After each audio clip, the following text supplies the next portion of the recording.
आप देख रहे हैं देश का विशाल न्यूज नेटवर्क न्यूज नेशन 81। इरादा सच दिखाने का। नमस्कार, मैं अनिल चौधरी, जिला ब्यूरो चीफ, न्यूज नेशन 81। आज हमारे साथ में है ब्रज क्षेत्र मंत्री भाजपा व पूर्व राष्ट्रीय मीडिया प्रभारी भाजपा के ओबीसी मोर्चा के विनोद चौधरी। विनोद चौधरी, न्यूज नेशन 81 में आपका बहुत बहुत स्वागत है। अनिल जी, आपका भी बहुत बहुत स्वागत है और न्यूज नेशन 81 के दर्शकों का भी बहुत बहुत स्वागत है।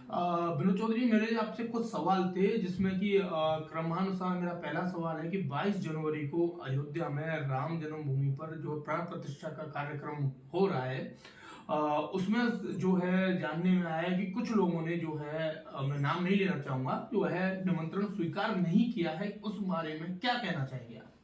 देखिए, जिन लोगों ने निमंत्रण स्वीकार नहीं किए हैं जी, मैं भगवान श्री राम से कहूंगा कि हे भगवान, उनको सद्बुद्धि दें जी। और वो निमंत्रण स्वीकार न करने का कारण क्या है जी, एक विशेष वर्ग को खुश करने के लिए जी, उन लोगों ने निमंत्रण स्वीकार नहीं किए हैं, क्योंकि उनकी सोच हमेशा इस देश में तुष्टीकरणवादी और जातिवादी रही। इस देश में तुष्टीकरण के सहारे उन लोगों ने वोट बटोरने का काम किया। जब उनकी सरकारें थी तो राम भक्तों पर गोली चलवाने का काम उन लोगों ने किया। उस समय तत्कालीन सरकार में राम की भक्ति करना अपराध हो गया था। राम भक्तों को जेल भेजने का काम उनकी सरकार और उनके पिताजी ने किया।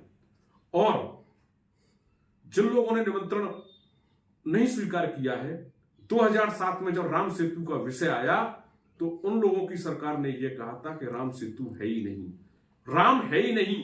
उन्होंने तो राम के अस्तित्व को ही नकार दिया था। लेकिन होगा वही जो राम रच रखा।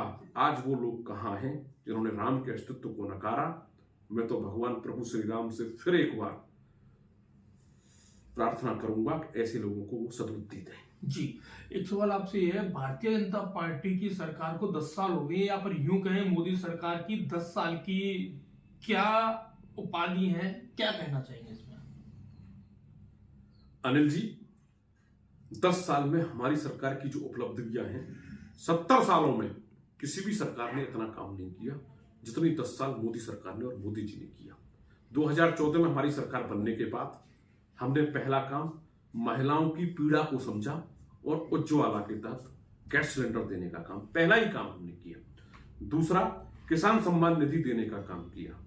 तीसरा, मुद्रा योजना के तहत युवाओं को स्वरोजगार के लिए 10 लाख तक का लोन देने का काम किया। जनधन योजना के तहत गांव गरीब किसान मजदूर को बैंक के दरवाजे खोलने का काम किया। कभी गरीबों के लिए बैंक नहीं खुला करते थे जी। तीसरी बात मैं आपको बता दूं, सड़क के क्षेत्र में जितना काम एनएचआई ने किया कभी नहीं किया। प्रधानमंत्री ग्राम सड़क योजना का काम कभी नहीं हुआ।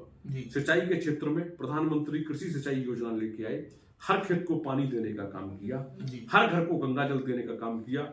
और मैं आपको बता दूं, पानी की एक बहुत बड़ी समस्या थी, हर घर जल नल योजना का काम इस देश के प्रधानमंत्री ने हर घर तक टोंटी द्वारा पानी पहुंचाने का काम किया। शौचालय, गांव गरीब किसान को शौचालय नहीं हुआ करते थे। 70 सालों में जो बुनियादी जरूरत थी, यूपी और कांग्रेस की सरकारें इस देश के गरीब को शौचालय तक नहीं दे पाई। इस देश के प्रधानमंत्री ने शौचालय देने का काम किया। इस देश के प्रधानमंत्री ने हर गरीब को आवास देने का काम किया। जो कांग्रेस की सरकार 70 साल तक ये कहती रही गरीबी हटाओ के नाम पर चलते रही, उन्होंने इस देश में गरीबी हटाई नहीं, गरीबी बढ़ाने का काम किया और घोटालों का काम किया। 10 साल की सरकार में विश्व में इस भारतवर्ष का मान बढ़ाने का काम किया, संस्कृति को बढ़ाने का काम किया। जी, एक सवाल आपसे है, लोकसभा 2024 का शंखनाद हो चुका है, उसमें क्या स्थिति रहेगी भारतीय जनता पार्टी? अनिल जी, मैं आपको बता दूं, 2024 लोकसभा चुनाव में जी, भगवान श्री राम के आशीर्वाद से भारतीय जनता पार्टी मोदी जी की नीतियों से और मोदी जी के विकास से, मैं इतना कह सकता हूं, 350 सीटों के साथ भारतीय जनता पार्टी और 400 सीटों के साथ एनडीए लोकसभा में बहुमत प्राप्त करेगा और तीसरी बार नरेंद्र भाई मोदी पुनः इस देश के प्रधानमंत्री बनेंगे। जी, ये तो रही देश की बात। दूसरा मेरा आपसे सवाल है कि आपकी मथुरा लोकसभा चुनाव सीट से क्या समीकरण रहेगा, कौन लड़ेगा यहाँ से? देखिए, ये तो पार्टी फैसला करेगी कौन लड़ेगा, लेकिन मैं इतना दावे के साथ कह सकता हूं, भारतीय जनता पार्टी मथुरा लोकसभा सीट को प्रचंड बहुमत के साथ जीतेगी और विश्व के नेता और देश के प्रधानमंत्री मथुरा की जनता नरेंद्र भाई मोदी जी के हाथ मजबूत करने का काम करेगी। जी, क्या विनोद चौधरी जी, मेरा आपसे आखिरी सवाल है, क्या आप लोकसभा चुनाव लड़ेंगे?